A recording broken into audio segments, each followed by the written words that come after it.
So when it comes to your business analysis or the company analysis, most of the people they think that if they analyze the company fundamentally and technically, it's sufficient. Fundamental means for them is just seeing few parameters like ROCE, ROE, profits, OPM, etc. इस particular जो आप page देख रहे हैं या slide देख रहे हैं, ये चीज़ आप देखिए।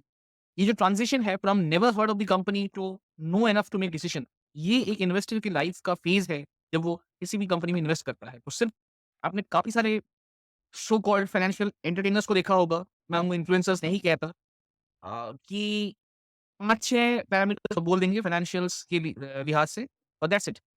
उनके लिए that's the analysis they make, but ऐसा नहीं होता। आप इस पूरे डायग्राम को देखिए। नंबर 1 इज़ नो द टिकर, मतलब उसका सिंबल क्या है सबसे पहला? जैसे एशियन पेंट का क्या सिंबल है? एचसीएल का क्या सिंबल है? इन्फोसिस का क्या सिंबल है? आपको पता होना चाहिए। कंपनी का नाम ये बेसिक है। लास्ट 1, 3, 5, 10 साल से उस स्टॉक का परफॉर्मेंस कैसा रहा है? Both technically and fundamental. Second ये थर्ड हो गया। Fourth, the business model. जिस कंपनी में आप इन्वेस्ट कर रहे हो उसका बिज़नेस मॉडल क्या है? कैसे कैसे वो कंपनी काम करती है? उसके बाद अपॉर्च्युनिटी क्या है? मतलब आप एज़ एन इन्वेस्टर जब किसी बिज़नेस में इन्वेस्ट कर रहे हैं तो उस बिज़नेस में क्या अपॉर्च्युनिटी है? उस वो बिज़नेस क्या कुछ अनोखा काम कर रहा है मार्केट में कि उसमें आप इन्वेस्ट करें?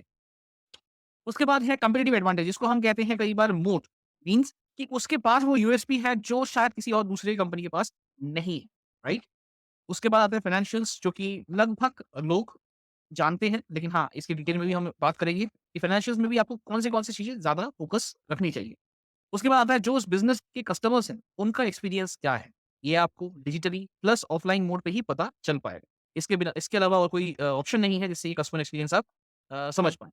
उसके बाद आता है मैनेजमेंट एनालिसिस, जो टीम है, जो मैनेजमेंट है, जो फाउंडर है उस कंपनी का, वो क्या है? उसका रिकॉर्ड कैसा है? उसका परफॉर्मेंस कैसा है? ये चीज़ भी बहुत इम्पोर्टेंट होती है। कंपनी का कल्चर कैसा है?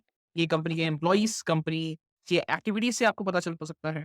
क्या रिस्क है उस कंपनी में? अगर आप किसी कंपनी में इन्वेस्ट कर रहे हैं, तो उस कंपनी में इन्वेस्ट करने के क्या रिस्क्स हैं? सबसे रिसेंट एग्ज़ाम्पल पेटीएम का है। आपको पता होना चाहिए कि इसके बिज़नेस मॉडल में क्या अपॉर्च्युनिटीज़ हैं, क्या फ्लॉज़ हैं और क्या रिस्क्स हैं राइट?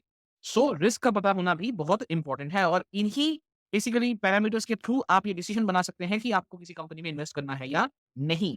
लोग सोचते हैं एक चार्ट देख लिया, कुछ पैरामीटर्स देख लिए गूगल पे, it is sufficient to invest in a company, और नो वंडर यही वो लोग हैं जो शायद 1, 2, 3 साल में मार्केट से बाहर चले जाते हैं या बेटर टू से निकाल दिए जाते हैं।